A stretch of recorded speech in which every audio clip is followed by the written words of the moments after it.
Hey guys, welcome you all to Bhadra IAS Academy।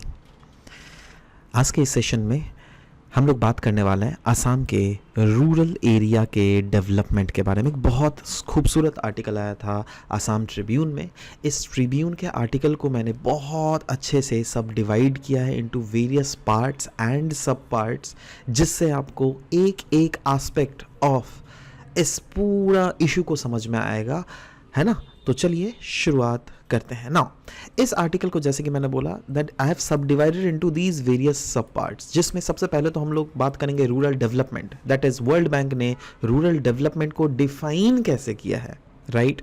हम लोग बहुत सारे डेटाज आपके सामने प्रेजेंट करके बात करेंगे क्या क्या चैलेंजेस देखने को मिल रहा है ओवरऑल रूरल असम में, क्या क्या पोटेंशियल है for socio economic progress, what are the critical areas जहाँ पे रूरल डेवलपमेंट इनिशिएटिव्स लिया जा सकता है, अचीवमेंट्स क्या है रूरल डेवलपमेंट इन असम में, अपॉर्चुनिटीज़ क्या है for rural development.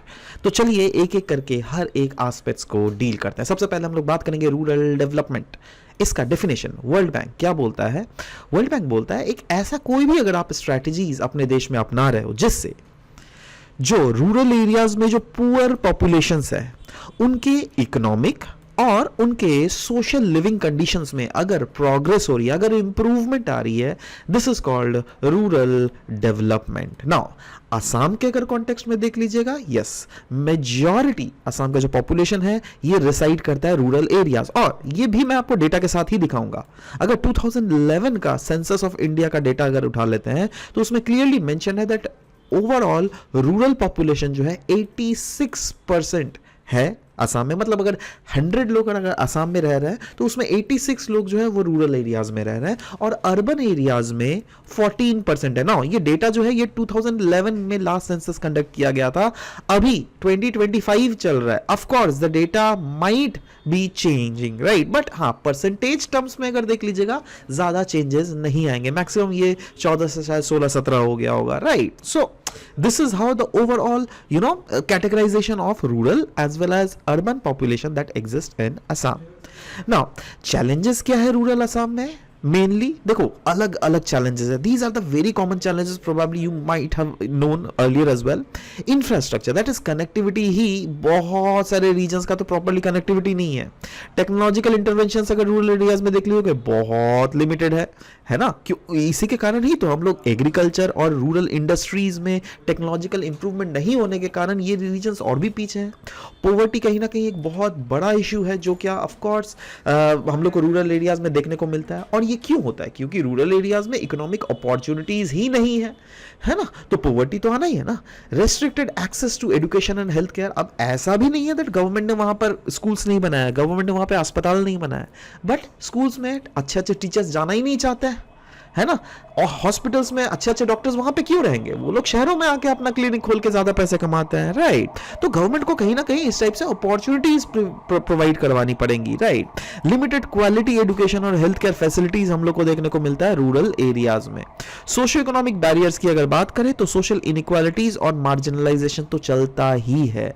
Vulnerabilities to natural disaster की अगर बात करें, यस, फ्रीक्वेंट फ्लड आता है and different other natural calamities के कारण कहीं ना कहीं डेली लाइफ हमें डिसरप्ट होता हुआ देखने को मिलता है। और देखो ये ऐसी बात नहीं है जब शहरों को डिसरप्ट नहीं करता नेचुरल डिजास्टर्स, उनको भी करता है, बट रूरल एरियाज जो है रिस्पेक्टिवली ज्यादा इंपैक्ट होता है। क्यों? क्योंकि वहां पे डेवलपमेंटल पैरामीटर्स कम रहती है, राइट।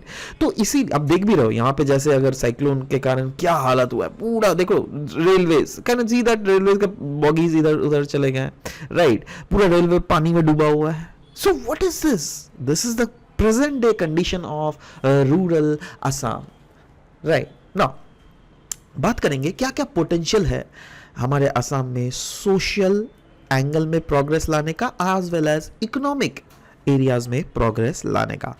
अगर ओवरऑल सोशल इकोनॉमिक प्रोग्रेस की अगर बात करें, कुछ कुछ वेरी इंपॉर्टेंट सेक्टर्स हैं जहां पे बिल्कुल हम लोग को काम करने की जरूरत है। जैसे एग्रीकल्चर की ही माने तो कहा जाता है असम के जो इकोनॉमी का है ना उसका बैकबोन है ना। ये मैं क्यों इतना बड़ा टर्म क्लेम कर रहा हूं that agriculture is the backbone of Assam's economy, क्योंकि एग्रीकल्चर में अगर देख लोगे 70% से ज्यादा लोगों का इन्वॉल्वमेंट है। देख लीजिए ये डेटा दिया गया है, नेशनल शेयर अगर देख लीजिएगा, कुछ कुछ इंपॉर्टेंट एग्रीकल्चर क्रॉप्स के रिलेटेड भी अगर देख लीजिएगा, पूरा इंडिया के मैं बात कर रहा हूं, इंडिया में जितना चाय का प्रोडक्शन होता है उसका 60% प्रोडक्शन आसाम ही इकलौता कैरी कर रहा है।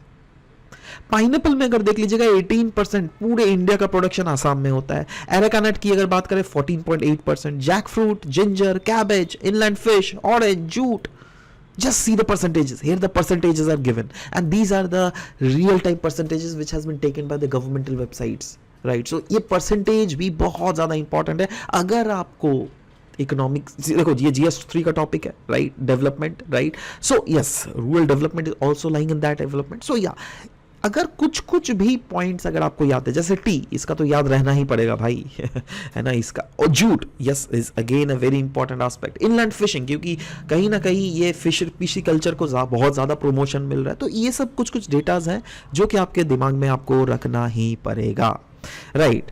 ट्रेडिशनल इंडस्ट्रीज की अगर बात करें, रूरल एंटरप्रेन्योरशिप की अगर बात करें, यस ये एक ऐसे सेक्टर्स हैं जिसको बहुत ज़्यादा ट्रेडिशनल इंडस्ट्रीज बोले तो जैसे अगर देख लीजिएगा नॉर्थ ईस्ट में बैम्बूज का क्वालिटी बहुत अच्छा है, राइट, और बैम्बूज के हम लोग बहुत सारे प्रोडक्ट्स बना सकते हैं, राइट, उसके पलंग बनते हैं, उसके चेयर्स बनते हैं, उसको बहुत सारे ऐसे घर में सजाने का चीज़ बनता है।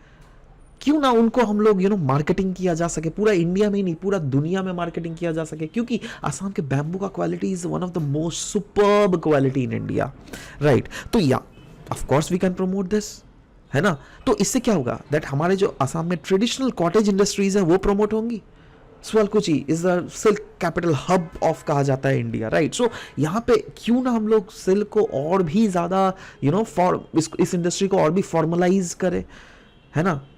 तो ये सब हम लोग को करना पड़ेगा। रूरल एंटरप्रेन्योरशिप को हम लोग को प्रमोट करने की यहाँ पर बहुत ज़्यादा ज़रूरत है, राइट, क्योंकि इससे फ़ायदा क्या होगा दैट आप अगर एंटरप्रेन्योर बनोगे ना तो आप एम्प्लॉयमेंट भी तो जनरेट कर रहे हो ना, और इनडायरेक्टली पूरा स्टेट के इकोनॉमी में आप एक बहुत इंपॉर्टेंट कंट्रीब्यूशन भी दे रहे हो। तो सवाल होता है what are the critical areas जहाँ पे रूरल डेवलपमेंटल इनिशिएटिव्स लिए जा सकते हैं। सबसे पहला तो जैसे कि मैंने बात बोला एग्रीकल्चर, यस एग्रीकल्चर में भी हम लोग को एग्रीकल्चर प्रोडक्टिविटी में फोकस देना पड़ेगा। और एग्रीकल्चर प्रोडक्टिविटी अगर इसका भी अगर थोड़ा डेटा को हम लोग देख लें अभी तक का डेटा, तो देखो कंट्रीब्यूशन अगर आसाम के जीडीपी में पता है एग्रीकल्चर का कितना है, रफली अराउंड 20%।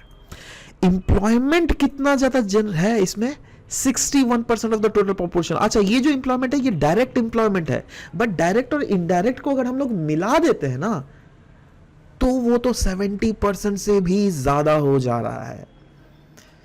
आसाम का अगर एरिया अगर 100 किलोमीटर स्क्वायर का है उसमें रफली अराउंड 38 किलोमीटर स्क्वायर का एरिया अंडर कल्टीवेशन लाई कर रहा है।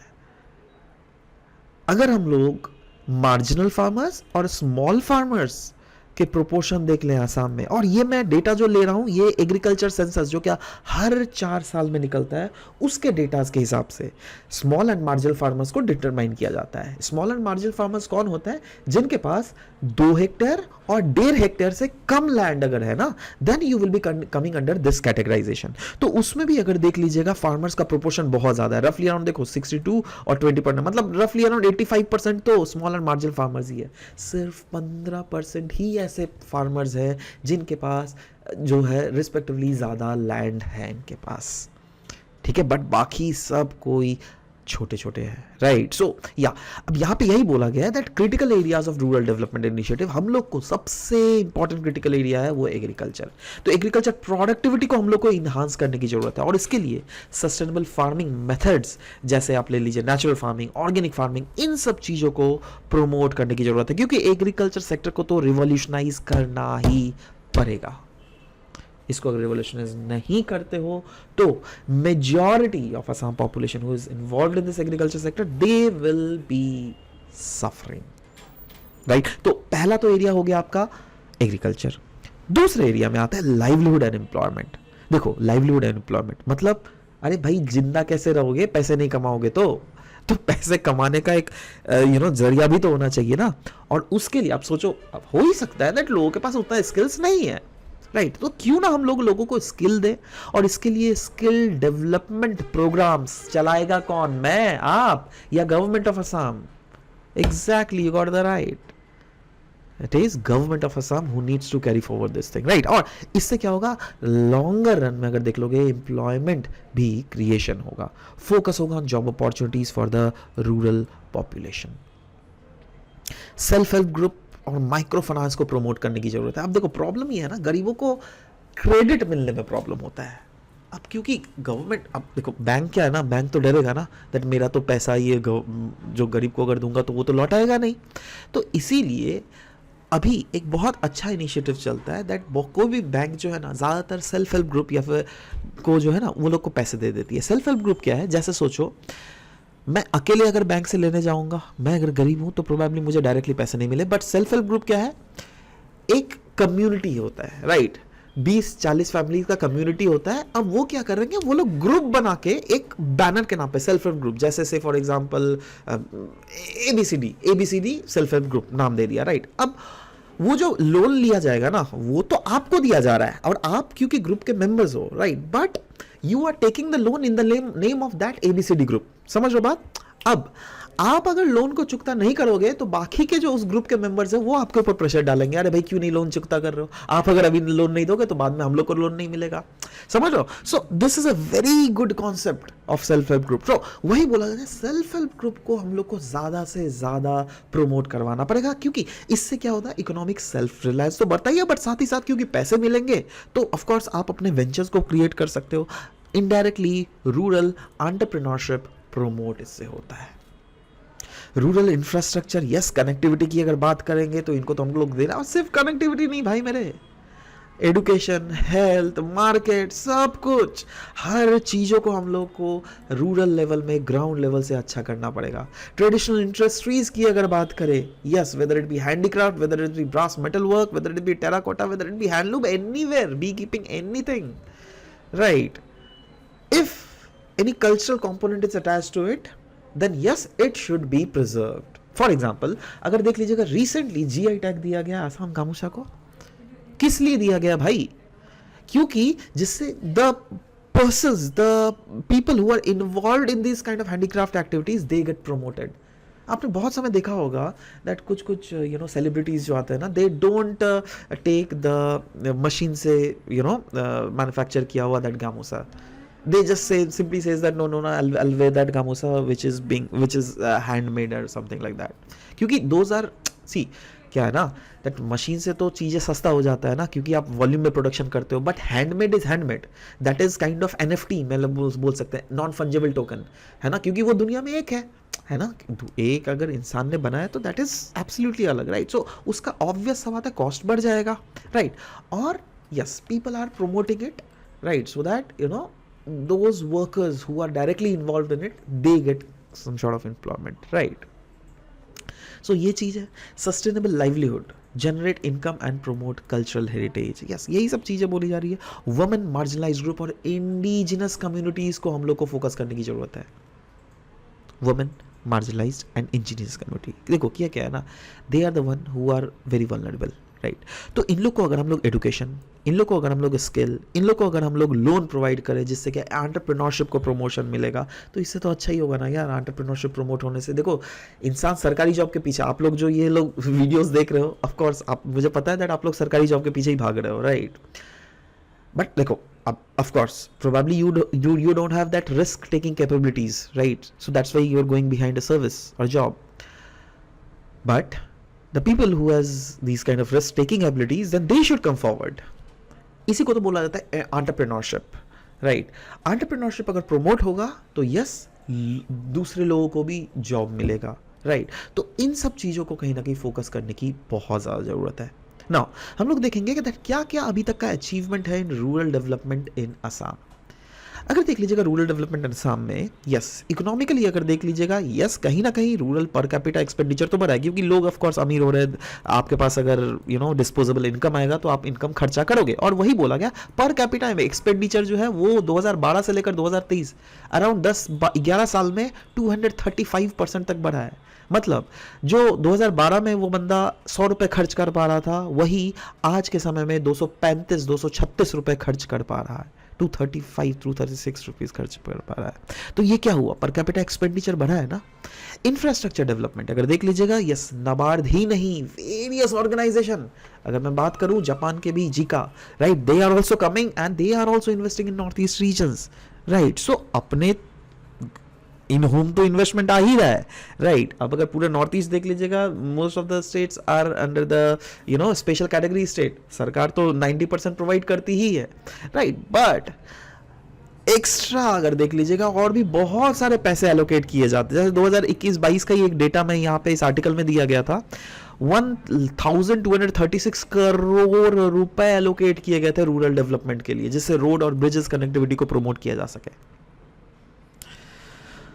वुमेन एम्पावरमेंट की अगर बात करें, Assam state rural livelihood mission है, जिसके तहत सेल्फ हेल्प ग्रुप्स का फॉर्मेशन किया जाता है, उनको एक्सेस करवाया जाता है, माइक्रो क्रेडिट ट्रेनिंग और मार्केट लिंकेजेस प्रोवाइड करवाए जाते हैं, जिससे उसका चीज़ें बिके। सौभाग्य स्कीम है, हाउस होल्ड इलेक्ट्रिफिकेशन को प्रमोट करने के लिए। हेल्थ केयर इनिशिएटिव भी लिए गए, अटल अमृत अभियान या फिर आयुष्मान भारत की अगर बात करें। फाइनेंशियल इंक्लूजन को प्रमोट के लिए प्रधानमंत्री जन धन योजना, ये सब चीज़ें इंक्लूड की जा रही है, राइट। तो इससे क्या किया जा रहा है, इससे वही मेक श्योर किया जा रहा है दैट कैसे इन सब चीज़ों को रूरल इंपावरमेंट लाया जा सके। वाटर सैनिटेशन के लिए जल जीवन मिशन, स्वच्छ भारत मिशन, टेक्नोलॉजिकल इंटरवेंशन के लिए apart initiative that is Assam agri business and rural transformation project. क्या किया जा रहा है, इससे एग्रीकल्चर प्रोडक्टिविटी को ही तो प्रमोट किया जा रहा है ना, with the help of technology, right. Digital connectivity को प्रमोट करने के लिए यस कॉमन सर्विस सेंटर्स बनाए जा रहे हैं, जहां से आप जाकर अपने ये सरकारी सर्विसेज का फायदा उठा सकते हैं, राइट।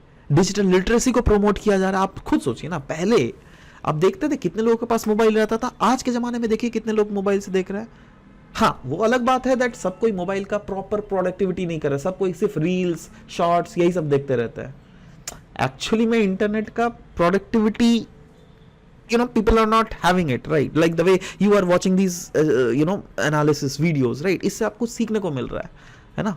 बट लोग ज्यादातर वही रील्स देखते हैं। तो देखो, again the facility is there with you, the facility is there with other persons as well. Probably the other person is not using it to the potential they need to use it, but you are using it to the potential। क्योंकि आप अगर ये lecture सुन रहे हो, मतलब आपको क्या कुछ तो ज्ञान मिल रहा है, वो ज्ञान कुछ तो आप इंप्लीमेंट कर सकते हो अपने एग्जाम में, समझ लो। सो इसके लिए हम लोग को फायदे के लिए चीज़ों को ये करना चाहिए ना। अपॉर्चुनिटी की अगर बात करें, ओवरऑल अपॉर्चुनिटी रूरल डेवलपमेंट में क्या है, अगर है तो कहाँ कहाँ है, चलो डिस्कस करते हैं।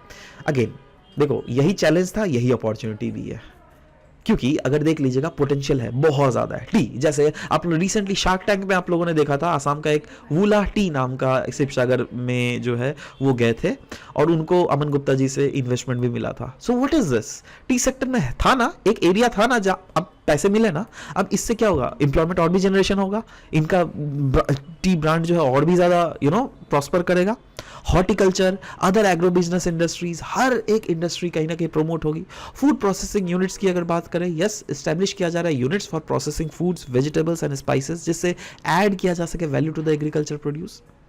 रूरल टूरिज्म और इको टूरिज्म की अगर बात करें, yes cultural heritage and biodiversity, ऐसे बहुत सारे ऐसे हेरिटेज साइट्स हैं जिसमें टूरिज्म, अब रिसेंटली शारदेव मैदान को यूनेस्को का वर्ल्ड हेरिटेज साइट मिला। इससे चीज़ें क्या हो रही है, प्रमोशन हो रहा है। इको टूरिज्म की भी अगर बात करें, मुझे याद है मैं क्लास में पढ़ाता हूँ जब, तो वहाँ पे एक चीज़ एनालिसिस जरूर करता हूँ दैट हर साल almost on an average 10% eco tourism footfall ज़्यादा बढ़ रहा है आसाम में, राइट। सो ये सब क्या चीज़ है, ये है सिंपली अपॉर्चुनिटीज। तो दिख रहा है ना, अब इको टूरिज्म कहाँ होगा, शहरों में तो इकोलॉजी के नाम पर कुछ दिखता ही नहीं है ना, मुश्किल से पार्क होता है, या फिर आसाम जू में चले जाइए। अगर आप आसाम जू में वो भी टिकट देकर पैसे देकर घुस रहे हो, तो क्या इकोलॉजी का फायदा उठा रहे हो भाई, है ना। So renewable energy projects, yes solar power और बायोगैस प्लांट्स की अगर बात कर सकते हैं, या इसमें एक बहुत बड़ा पोटेंशियल है जो क्या एनर्जी प्रोवाइड करवा सकता है रूरल एरियाज में। जैसे अगर देख लीजिएगा, ये कुछ स्टैटिस्टिक्स है जो क्या मैंने ऑफ कोर्स इकोनॉमिक सर्वे से इंक्लूड किया गया। यहाँ पे देख लीजिएगा, जैसे share of non fossil fuels अगर देख लीजिएगा 44% है to the total contracted capacity. Solar share अगर देख लीजिएगा वो 18.8% है। प्रोजेक्टेड जो नॉन फॉसिल फ्यूल शेयर हो जाने वाला है 2030 तक, वो देखिए बढ़ जाने वाला है। तो what are these, fisheries and aquaculture की अगर बात करें, जो क्या ऑफ कोर्स रूरल यूथ को जॉब प्रोवाइड कर रही है, उनके भी डेटाज कुछ ऐसे ही हैं जहां पर देख लीजिए population preferring fish in meals is 90%। वहीं पर इसका अगर कंट्रीब्यूशन देख लीजिएगा स्टेट के जीएसडीपी पे, वो कितना है, मोर देन 2%। और भी पोटेंशियल है ना, और भी ज़्यादा किया जा सकता है ना, राइट। तो इन सब चीज़ों को हम लोग को फोकस करना पड़ेगा। हम लोग को एजुकेशन और स्किल डेवलपमेंट में प्रॉपर चाहिए, क्योंकि यस ये एक ऐसे सेक्टर्स है जो कि अल्टीमेटली आपको सिखाता है being a better human and earn livelihood out of it, right? So इन सब सेक्टर में अगर हम लोग फोकस करें गवर्नमेंट, तो ऑफ कोर्स एम्प्लॉयबिलिटी को भी बहुत ज़्यादा प्रमोट करवाया जा सके। ट्रेडिशनल हैंडलूम हैंडीक्राफ्ट तो है ही, जहाँ पे ई कॉमर्स प्लेटफॉर्म से अगर इन ट्रेडिशनल हैंडीक्राफ्ट हैंडलूम को इंक्लूड किया जा सके तो यस प्रोडक्टिविटी भी बहुत ज़्यादा बढ़ेगी। टेक्नोलॉजिकल इनोवेशंस की अगर बात करें, यस एडवांस फार्मिंग टेक्निक और एंटरप्रेन्योरशिप अपॉर्चुनिटीज़ भी बहुत ज़्यादा है इस सेक्टर में, जिससे क्या रूरल चैलेंजेस जो है उसको प्रॉपरली एड्रेस किया जा सके, right. So I hope that this was the analysis which had helped you in a way of analyzing what are the rural development, what are the prospects of rural development that is there existing in Assam, right? So this was all about the discussion we had. We'll be meeting in next session. Till then, bye bye. Take care.